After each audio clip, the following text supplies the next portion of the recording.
And it's funny you say that because, similarly, that's a reason why, like, I've done some hunting films and some of filming hunts, but I make sure that that's not a priority and that's not what I want to put out there, because for me, it does take away a little bit from that experience in the hunting of like doing the traditional route of filming hunts and putting out, that type of content, where like the podcast allows me to make it feel like you're hanging out with buddies, talking about information, be able to, have helpful information, hopefully, for the people listening, and be able to do that based off of the experiences you have while you're out in the field. Sure. Yeah. Sure. And how long have you been, how long have you guys been doing, you and Jeremy have been doing the podcast now? I want to say we've elapsed 2 years of consistent one a week. We've had a few, we have kind of a sub series, the I Bought a Farm series, and there's been a couple weeks where we did doubles. I think we've put out like 130 or so episodes, which, compared to, the library that you look at, like I mentioned earlier, like a Rogan or somebody who's done thousands of podcasts, it's just, dude, it's hard to conceive. But the reality is, let's say we did 130 of them at an hour and a half on average, maybe 2 hours a piece. That's like 245, 260 hours that Jeremy and I sat at that table and talked about deer hunting, or related topics and stuff. It never gets old. It's funny, and my wife would make fun of me if she was here, because she knows I just like to yap and to talk, and like I'm a people person, right? And it plays into our podcast and our real estate business, and it never gets old, dude. I could sit there and just talk about like the nuances of deer hunting and everything that relates to it, like forever. If I could do, if I could do it every day, if I could do 2 a day, like we probably would. It's just, we have other, other businesses to run, and, family commitments, things to actually do. But, no, we love it. So. Yeah.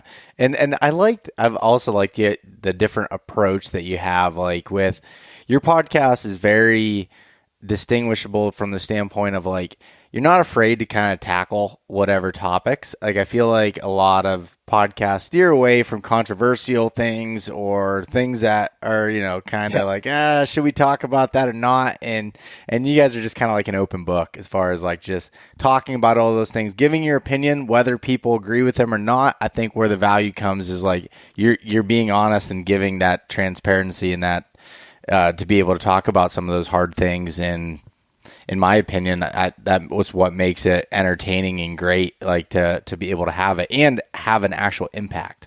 Yeah. I mean, that's like the secret. If there was a secret sauce, it's just, be transparent. Because the industry is so full of like non-transparency, right? I think it's like, and since background on me is like not to go too far back, but so Jeremy Flynn, who is my partner on the podcast now and also my business partner in Whitetail Properties, was my boss for about 7 or 8 years at a company called Stone Road Media, and he hired me right out of college, kind of through some mutual connections. It was actually Bill Winke was the mutual connection via an internship that I had applied for, and so I worked for Jeremy in the outdoor space doing like hunting and fishing, shooting, digital marketing. And I kind of rose to a role of, the VP of marketing for his company. We had, I think at the most, we had probably 15 or 20 employees with, 30 or 35, big clients that a lot of people would recognize. Some of which are obviously still friends and partners of ours today through our current endeavors. But, through that experience, working with Jeremy in the industry and just kind of seeing behind the curtain, so to speak, of like how all of these relationships happen in forms of sponsorships, of like monies that get exchanged to and from, manufacturers essentially, who are your, those are the sponsors, those are people that control the marketing budgets, to content producers or, pro staff members, whatever it is. It's just, man, there's just like a lot of, the way I saw it was kind of like, sacrifice is not the word, but, willingness to promote, products that maybe aren't necessarily your first choice. So, and it doesn't mean that they're bad products, right? But it's just the chances of you having a favorite thing, like say, let's say Hoyt Bose is a partner of ours, right? Today with the podcast. Like, and there's only a handful of like really notable bow companies, so I guess the odds are greater. But like, what are the chances that we would have a favorite bow, a favorite setup, something we really believe in, a company that we think is doing it right, all these things that make us want to be a part or have some kind of partnership with them. What are the chances of a company like that wanting to partner with us, amongst all of the people out there asking for sponsorship dollars? I mean, there must be thousands of people who write, Hoyt marketing, asking for some sort of free product or discounts or partnerships. So like just the chances of aligning. So and take that example and apply it to every other avenue of like a potential sponsorship income, right? Releases, arrows, camo, blinds, tree stands, like boots, the list goes on. You could cover every single category where you could potentially bring money in via sponsorship.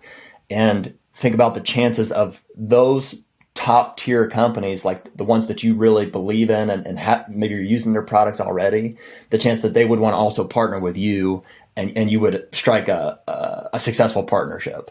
It's like, man, I think we're pretty lucky just to have Hoyt, like one of however many, 10 or 15 different, categories that we use. So I think that, just kind of seeing behind the curtain and seeing so many guys in our positions who, not necessarily to any fault of their own, felt forced or like they're running a business at the end of the day, ultimately took on sponsors and pushed products that like we all know are shit and they do too, right? And it's just I really got a distaste for that, through my time in the industry. And I've since left that company, working for Jeremy, so that he and I could start our Whitetail Properties business together. And don't get me wrong, there's lots of great people and great partnerships that happen in the outdoor industry, but it's a small fraction compared to those people who are out there pushing products just because.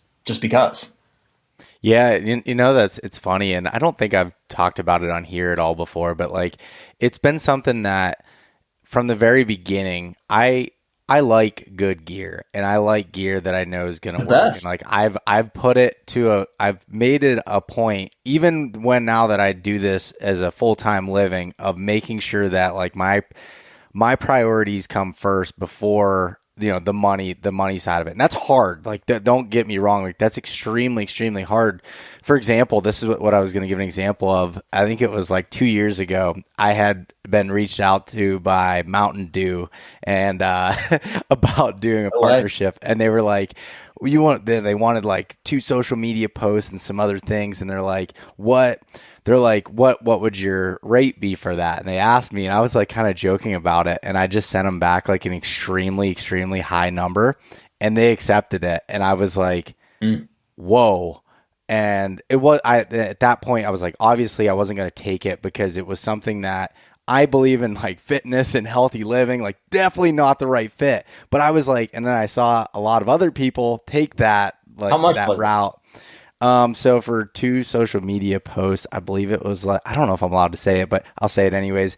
It was like $6,000, $6,500 for 2 posts. Okay. But for like a week or 2 posts, like just in totality. Yeah. Okay. Like, I mean, dude, what happens is like, they get a marketing budget, like they have a quarterly marketing budget. Yeah. And say, hey, intern ABC, go out and align ourselves with, content producers, ABC, in X industries and go out and just, spend this budget. Right. And they don't know, they're coming from a mainstream, especially like Mountain Dew, they're ready to spend $6,000. That's nothing. They're like, that's nothing. They're like, to me, I was like, that was a big deal.